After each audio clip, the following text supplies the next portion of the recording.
Hello everyone, welcome to Sanmarga classes.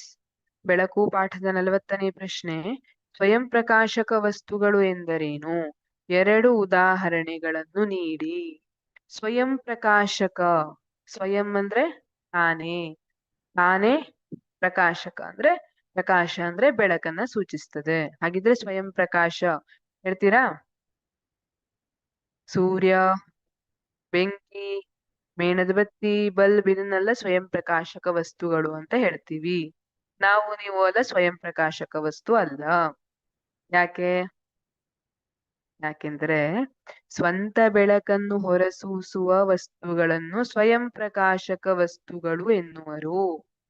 ಸ್ವಂತ ಬೆಳಕನ್ನ ಹೊರಸೂಸುವಂತಹ ವಸ್ತುಗಳು ಇವು. ಈಗ ನಮ್ಗೆ ಸೂರ್ಯನನ್ನ ನೋಡ್ಲಿಕ್ಕೆ ಬೇರೆ ಬೆಳಕು, ಬ್ಯಾಟ್ರಿ ಇಟ್ಕೊಂಡು ಸೂರ್ಯನನ್ನ ನೋಡ್ಬೇಕು ಅಂತಿಲ್ಲ ಅಲ್ವಾ? ಯಾಕೆಂದ್ರೆ ಸೂರ್ಯನೇ ಬೆಳಕನ್ನ ಹೊರಸೂಸ್ತಾನೆ, ಸೂರ್ಯ ಬೆಳಕಿನ ಮೂಲವಾಗಿದ್ದ. ಅದೇ ತರ ಅಲ್ಲಿ ಬೆಂಕಿ ಉರಿತಾ ಇದೆಯಾ ಇಲ್ವಾ ಅಂತ ನೋಡ್ಲಿಕ್ಕೆ ನಾವು ಬ್ಯಾಟ್ರಿ ಹಿಡ್ಕೊಂಡು ನೋಡ್ಬೇಕಂತಿಲ್ಲ. ಬೆಂಕಿ ಉರಿಯೋದು ಕಾಣ್ತದೆ, ಯಾಕಂದ್ರೆ ಅದು ಬೆಳಕನ್ನ ಹೊರಸೂಸ್ತಾ ಇರ್ತದೆ. ಅದೇ ತರ ಮೇಣದ ಬತ್ತಿ ಮತ್ತೆ ಬಲ್ಬ್ ಇವೆಲ್ಲ ಸ್ವಂತ ಬೆಳಕನ್ನ ಹೊರಸೂಸುವಂತವು. ಆದ್ರೆ ನಿಮ್ಮ ಫ್ರೆಂಡ್ ಇದಾರ ಇಲ್ವಾ ಅಂತ ನೋಡ್ಲಿಕ್ಕೆ ನಿಮಗೆ ಬೆಳಕು ಬೇಕೇ ಬೇಕು.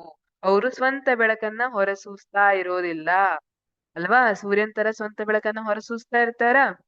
ಇಲ್ಲ.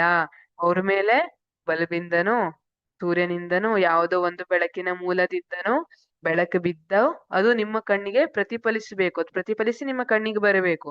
ಅವಾಗ ನಿಮ್ ಫ್ರೆಂಡ್ ಅಲ್ಲಿದ್ದಾರೆ ಅಂತ ನಿಮ್ಗೆ ಗೊತ್ತಾಗ್ತದೆ.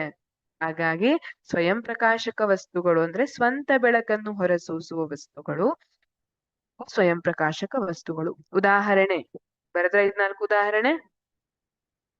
ಸೂರ್ಯ, ಬೆಂಕಿ, ಮೇಣದ ಬತ್ತಿಯ ಜ್ವಾಲೆ, ವಿದ್ಯುತ್ ಬಲ್ಬ್, ಬೇರೆ ಬೇರೆ ನಕ್ಷತ್ರಗಳು ಇವೆಲ್ಲ ಸ್ವಯಂ ಪ್ರಕಾಶಕ ವಸ್ತುಗಳಿಗೆ ಉದಾಹರಣೆ ಆಗಿದೆ. ಅದರಲ್ಲಿ ಯಾವ್ದಾದ್ರು 2 ಅಂತ ಕೇಳಿದ್ದಾರೆ, 2ನ್ನ ಬರೆದ್ರೆ ಸಾಕು. Thank you.